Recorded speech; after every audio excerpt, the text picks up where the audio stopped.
Hai, jumpa lagi bersama saya, Afidi Lenggono dalam pelajaran Bahasa Indonesia. Video ini saya buat berdasarkan kurikulum 2013 dan sistematikanya sama persis dengan buku Bahasa Indonesia terbitan Kemendikbud. Saya berharap bisa menemani kalian belajar di rumah. Kali ini kita akan membahas bab 8, mendalami puisi. Seperti biasa dalam pelajaran Bahasa Indonesia, lalu dibagi menjadi 4 bagian. Kali ini kita akan membahas 2 bagian, bagian A dan B. Mengidentifikasi komponen penting dalam puisi. Ada 3 tujuan yang akan kita bahas. Yang pertama, menentukan suasana. Yang kedua, menentukan tema. Dan yang ketiga, menentukan makna puisi. Kita bahas bagian yang pertama. Suasana dalam puisi itu berbeda dengan suasana dalam arti yang umum. Suasana dalam arti yang umum itu berarti hawa, udara, atau keadaan sekitar. Seperti misalnya kalian lihat pantai ini sepi, bisa saja udaranya hangat, dingin, atau panas. Nah, suasana dalam puisi itu artinya keadaan jiwa atau akibat psikologis pembaca setelah membaca puisi. Dengan bahasa yang lebih sederhana, suasana dalam puisi itu berarti kesan atau perasaan mendalam yang ditimbulkan setelah membaca puisi. Berbicara kesan atau perasaan itu berarti berbicara tentang suasana. Maka setiap orang bisa saja mempunyai kesan atau perasaan, misalnya sedih, marah, bersemangat, terharu, jengkel, dan seterusnya. Jadi sudah paham ya, suasana dalam puisi adalah kesan atau perasaan yang mendalam yang ditimbulkan setelah membaca puisi. Kita lanjutkan ke kegiatan yang kedua, pembahasan yang kedua. Menentukan tema puisi. Tema adalah ide dasar yang mendasari tulisan, termasuk puisi. Bagaimana caranya kalau kita menentukan tema? Caranya adalah dengan menentukan kata-kata kunci yang ada di dalam puisi tersebut. Kata-kata kunci itu kata-kata yang penting, kata-kata yang menjadi hal utama, hal pokok di dalam puisi itu. Tema di dalam puisi biasanya dikaitkan dengan ilmu pengetahuan. Bisa ilmu pengetahuan alam, ilmu pengetahuan sosial. Maka bisa saja temanya terkait dengan sosial, terkait dengan alam, atau keagamaan, kejujuran, perjuangan, pendidikan.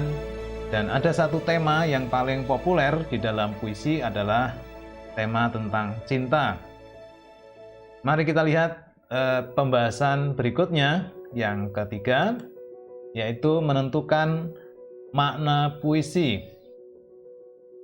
Makna merupakan pesan yang ingin disampaikan penyair. Pesan ini adalah maksud sesuatu yang ingin disampaikan penyair kepada pembaca.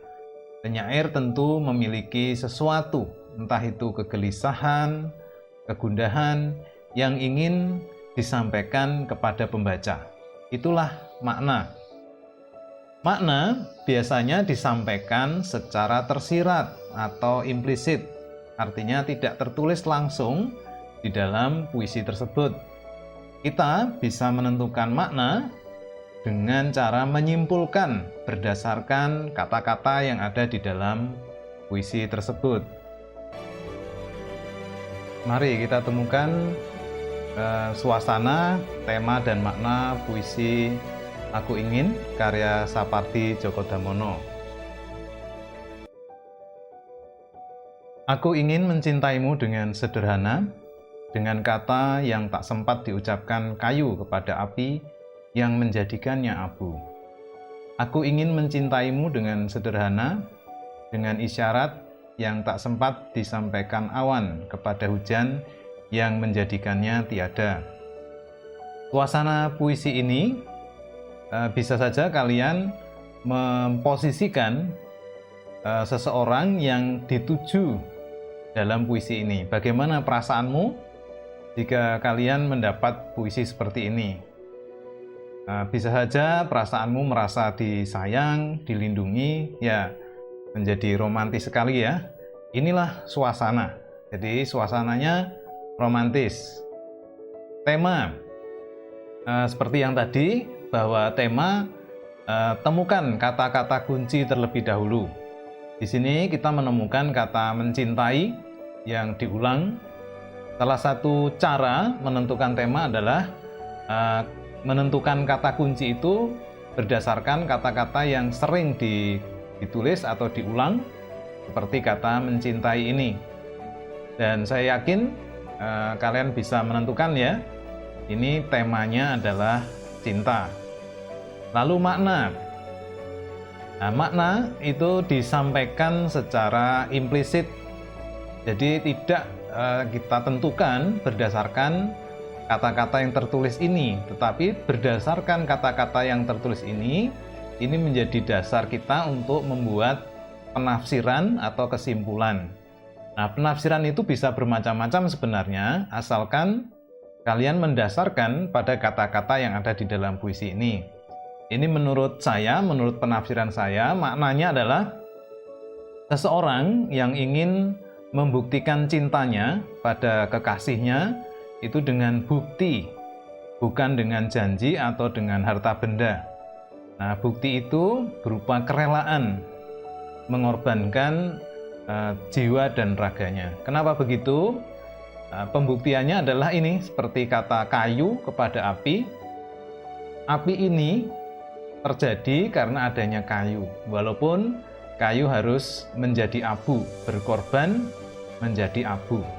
Seperti halnya awan ini yang menjadikan hujan, walaupun awan ini akhirnya menjadi tiada. Awan berkorban kepada hujan yang menjadikan tiada. Kita lihat puisi berikutnya. Doa karya Chairil Anwar. Tuhanku, dalam termangu aku masih menyebut namamu, biar susah sungguh mengingat kau penuh seluruh. Cahayamu panas suci, tinggal kerlip lilin di malam sunyi. Tuhanku, aku hilang bentuk, remuk. Tuhanku, aku mengembara di negeri asing. Tuhanku, di pintumu aku mengetuk. Aku tidak bisa berpaling. Bagaimana suasana puisi ini? Kita merasakan ya, ini menurut penafsiran saya merasakan bahwa ada seseorang yang berdoa kepada Tuhannya dengan sungguh-sungguh, dengan penuh penyerahan hati, penyerahan diri, kebulatan. Maka saya bisa menyimpulkan suasananya adalah khusyuk. Lalu temanya, ya kalau tema karena banyak sekali kata-kata kunci yang bisa kita temukan, ya, ada Tuhanku, lalu ada kata mu di sini yang menggunakan huruf kapital, lalu ada cahayamu yang juga menggunakan huruf kapital. Ini tentu merujuk kepada Tuhan. Ada Tuhanku, Tuhanku, Tuhanku, lalu kita menemukan mu lagi. Banyak sekali kata kunci yang menunjuk kepada Tuhan. Maka bisa kita simpulkan temanya adalah ketuhanan atau keagamaan. Lalu kalau makna tadi sudah kita bahas, disampaikan secara implisit, dan banyak sekali hal-hal yang sebenarnya tidak implisit di sini karena sudah secara eksplisit disebut ya, Tuhanku, aku tidak bisa berpaling. Maka bisa dikatakan maknanya adalah manusia selalu bergantung pada Tuhan dalam keadaan suka maupun duka. Karena dikatakan di sini, aku tidak bisa berpaling, di pintumu aku mengetuk. Artinya tidak bisa berpaling lagi kepada Tuhan, hanya kepada Tuhan dia membutuhkan, dia bergantung. Ini suasana, tema, dan makna puisi. Saya harap kalian semakin jelas dalam menentukan suasana, tema, dan makna. Kita lanjut sekarang ke bagian yang B, mendemonstrasikan puisi. Ada dua tujuan yang akan kita bahas dalam bagian B ini. Yang pertama, membacakan puisi dengan memperhatikan vokal, ekspresi, dan intonasi yang baik. Lalu yang kedua, memusikalisasi puisi dengan memperhatikan makna puisi. Kita bahas yang pertama. Seorang pembaca yang baik atau yang hebat adalah yang mampu menjiwai puisi sehingga pendengar dapat merasakan suasana, tema, dan makna puisi yang dibacakan. Tugas seorang pembaca adalah menyampaikan suasana, tema, dan makna ini kepada pembaca. Maksud saya kepada pendengar, ya, agar dengan indah, dengan mudah bisa menemukan suasana, tema, dan makna ini. Itulah tugas seorang pembaca. Nah, untuk itu ada hal-hal yang harus diperhatikan. Yang pertama, irama, artikulasi, ekspresi, pernapasan, dan penampilan. Kelima hal ini bisa disederhanakan menjadi 3 hal saja, yaitu vokal, ekspresi, dan intonasi. Vokal artinya suara yang dihasilkan harus benar, ya. Ini salah satu unsur dalam vokal adalah artikulasi, yaitu kejelasan dalam pengucapan. Kejelasan artikulasi dalam mendemonstrasikan puisi sangat dibutuhkan. Lalu yang kedua, ekspresi, yaitu pengungkapan atau proses menyatakan gagasan, maksud, perasaan, ya.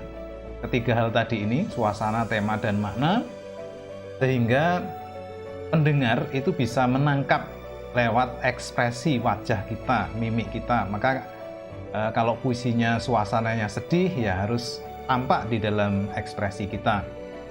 Kalau suasana puisinya gembira, penuh semangat, ya juga harus tampak di dalam ekspresi wajah kita. Lalu yang ketiga, intonasi, ialah ketepatan penyajian dalam menentukan keras lemahnya pengucapan suatu kata, lalu juga tekanan dinamika. Tekanan di situ dalam arti tekanan pada kata-kata yang dianggap penting, tapi harus proporsional sesuai dengan kebutuhan dalam menampilkan gagasan puisi secara tepat. Bukan berarti semua kata harus diberi tekanan, ya. Ini bisa disederhanakan menjadi ketiga hal ini. Biasanya dalam penilaian yang dinilai juga ketiga hal ini. Lalu langkah-langkah dalam membaca puisi, yang pertama, baca dalam hati, berulang-ulang, agar kalian bisa menyelami, memahami isi puisi, sambil memberi jeda, memberi tanda-tanda, agar kalian mudah dalam membacakan. Lalu yang ketiga, pahami dan hayati. Ini yang paling penting, suasana, tema, dan makna puisi. Karena inilah yang paling mendasar, inilah yang akan kalian sampaikan kepada pendengar, agar pendengar bisa memahami dan menikmati dengan indah puisi itu. Berikutnya adalah musikalisasi puisi. Musikalisasi puisi itu adalah puisi yang dinyanyikan dengan iringan musik. Iringan musik ini bisa saja instrumennya lengkap, ya, seperti band, tapi bisa juga dengan beberapa alat instrumen, misalnya, atau satu saja juga bisa, gitar saja, piano saja, keyboard saja. Berbicara tentang menyanyikan atau musikalisasi, berarti kita bicara tentang lagu. Lagu-lagu yang setiap hari kita dengar adalah puisi yang dinyanyikan. Karena di dalam lagu itu kita menemukan lirik, syair, di samping juga ada nada iramanya. Ketika kalian mau memusikalisasi puisi, hal yang harus diperhatikan, suasana, makna dan tema puisi tidak boleh berubah, karena ini yang menjadi hal pokok, hal utama dari puisi. Untuk contoh pembacaan puisi, saya pikir di YouTube banyak sekali ya. Kalian bisa mencarinya sendiri. Lalu yang terpenting di dalam pembacaan puisi, penguasaanmu terhadap suasana, tema, dan makna. Referensimu dari YouTube tentang pembacaan puisi itu sebagai referensi, sebagai masukan, jangan ditiru. Pahami, hayati suasana, tema, dan makna, dan juga keindahan puisi itu, lalu dengan caramu sendiri, dengan memperhatikan vokal, ekspresi, dan intonasi, kamu bacakan dengan sebaik-baiknya. Lalu untuk musikalisasi puisi, banyak sekali lagu-lagu yang cukup puitis menurut saya, seperti misalnya lagu-lagunya Payung Teduh, syairnya cukup bagus, cukup menarik. Itu saya pikir bisa menjadi contoh lagu yang merupakan bentuk dari musikalisasi puisi sebenarnya. Kita lanjutkan sekarang ke latihan soal pilihan ganda. Sumbernya dari soal penilaian akhir semester tahun lalu dari MGMP Bahasa Indonesia Kota Semarang. Cermatilah puisi karya Yudhya Sari berikut.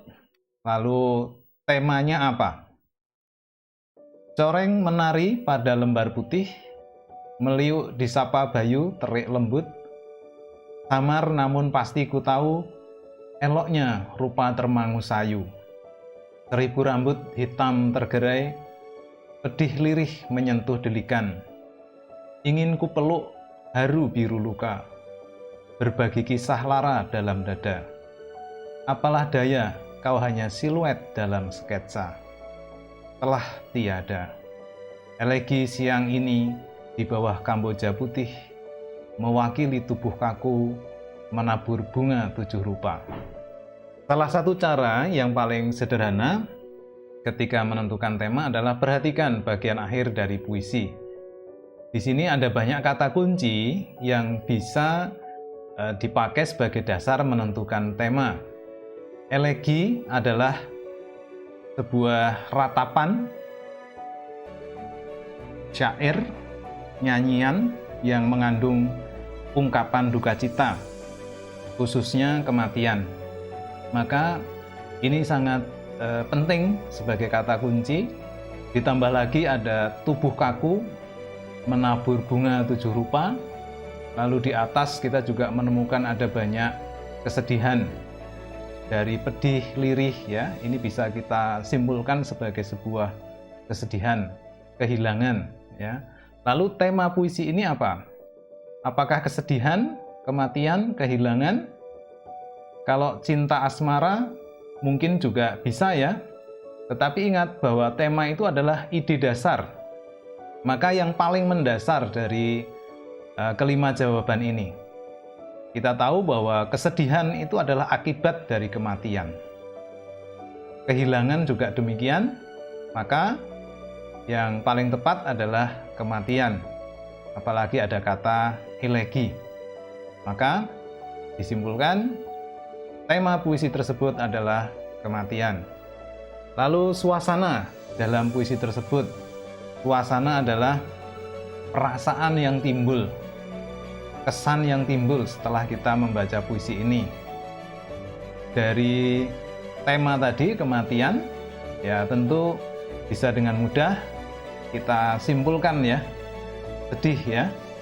Karena kalau riang jelas tidak mungkin, kalau syahdu itu mulia, agung ya artinya ya, khidmat ya, tentu tidak tepat. Sunyi juga kurang tepat ya, karena ini kematian. Nah, kematian yang paling tepat adalah sedih. Kita bahas lagi satu soal. Menentukan makna yang ingin disampaikan penyair dalam puisi tersebut. Kita baca Bahasa Indonesia karya Djoko Pinurbo. Bahasa Indonesia, ia mengajari saya mengarang ilmu, sehingga saya tahu bahwa sumber segala kisah adalah kasih, bahwa angin berawal dari angan, bahwa ibu tak pernah kehilangan iba, bahwa segala yang baik akan berbiak, bahwa orang ramah tidak mudah marah, bahwa untuk menjadi gagah kau harus menjadi gigih, bahwa seorang bintang harus tahan banting. Makna puisi disampaikan secara implisit. Jadi kata-kata yang ada di dalam puisi ini jangan diartikan apa adanya. Maka kita jangan menjawab A, bahasa Indonesia adalah bahasa persatuan. Karena bukan bahasa Indonesia yang mau disampaikan. Bukan bahasa Indonesia pesannya sebenarnya. Demikian juga B, tentu bukan B. Lalu C, kita belajar banyak menggunakan bahasa Indonesia. Sekali lagi, bukan bahasa Indonesia yang mau disampaikan, karena ini harus kita artikan secara implisit, maknanya implisit. Kalau yang D, setiap manusia memiliki riwayat hidup yang bisa diceritakan. Apakah kita bisa menyimpulkan dari kata-kata ini? Apakah ada yang berbicara tentang diceritakan riwayat hidup seseorang? Kita lihat yang E, untuk menjadi orang yang sukses kita harus berjuang. Ini yang paling tepat karena di sini ada kata-kata bahwa untuk menjadi gagah kau harus menjadi gigih, artinya harus berjuang. Bahwa seorang bintang harus tahan banting, di sini juga bermakna berjuang. Jadi berjuang itu bisa kita simpulkan berdasarkan kata-kata ini. Demikian cara kita menentukan makna dalam sebuah puisi. Demikian video saya, semoga bermanfaat. Jangan lupa like, subscribe, dan share ya. Tunggu video kedua saya, masih membahas mendalami puisi untuk bagian C dan D. Beberapa orang akan pergi dari hidupmu, tapi itu bukan akhir dari ceritamu. Itu cuma akhir dari bagian mereka di ceritamu. Paras Kasih, penulis roman Hindia. Sampai jumpa.